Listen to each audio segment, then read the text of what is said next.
तो दोस्तों आपका जो सवाल दिया प्रतिशत त्रुटि का, प्रश्न में क्या लिखा है कि एक पिंड के द्रव्यमान तथा वेग के मापन में त्रुटि क्रमशः 2% व 3% है।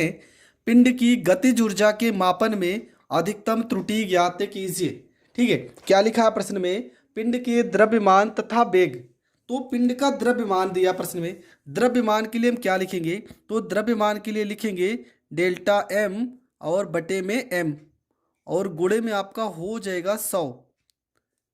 ठीक है, पिंड के द्रव्यमान में वेग कितना दिया? 2%, तो यहाँ पर लिखेंगे 2%। वेग क्या लिखा है? तो वेग के लिए लिखेंगे डेल्टा वी बटे में हो जाएगा वी गुणे में आपका हो जाएगा 100 बराबर कितना दिया? तो ये आपका दिया 3%। 3%।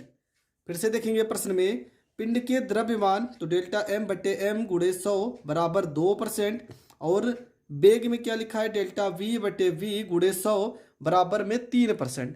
तो आपको निकालना क्या है? आपको निकालना है पिंड की गतिज ऊर्जा के मापन में अधिकतम त्रुटि।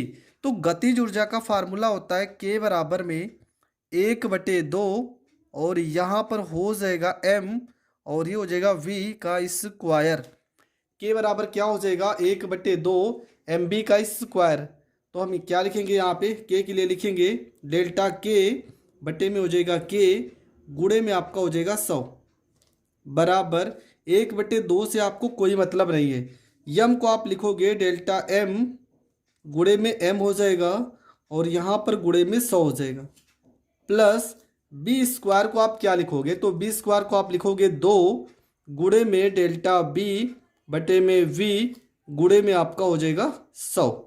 देखो यम की जगह पे डेल्टा एम बटे एम गुणे 100 प्लस यहाँ पे बी का स्क्वायर है तो हो जाएगा 2 गुणे डेल्टा वी बटे वी गुणे में आपका हो जाएगा 100।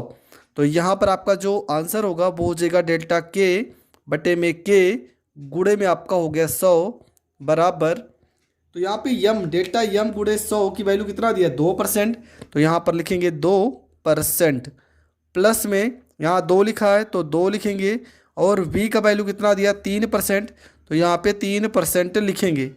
हो जाएगा डेल्टा के बटे में के गुणे में 100 बराबर 2% और 2 3 6%। 6 में 2 जोड़ेंगे तो हो जाएगा 8% और ये आपका हो जाएगा करेक्ट आंसर।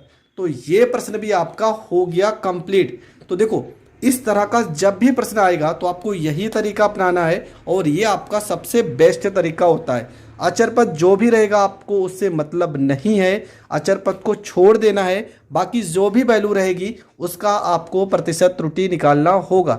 आई होप आपको ये प्रश्न बहुत अच्छे से समझ में आ गया होगा।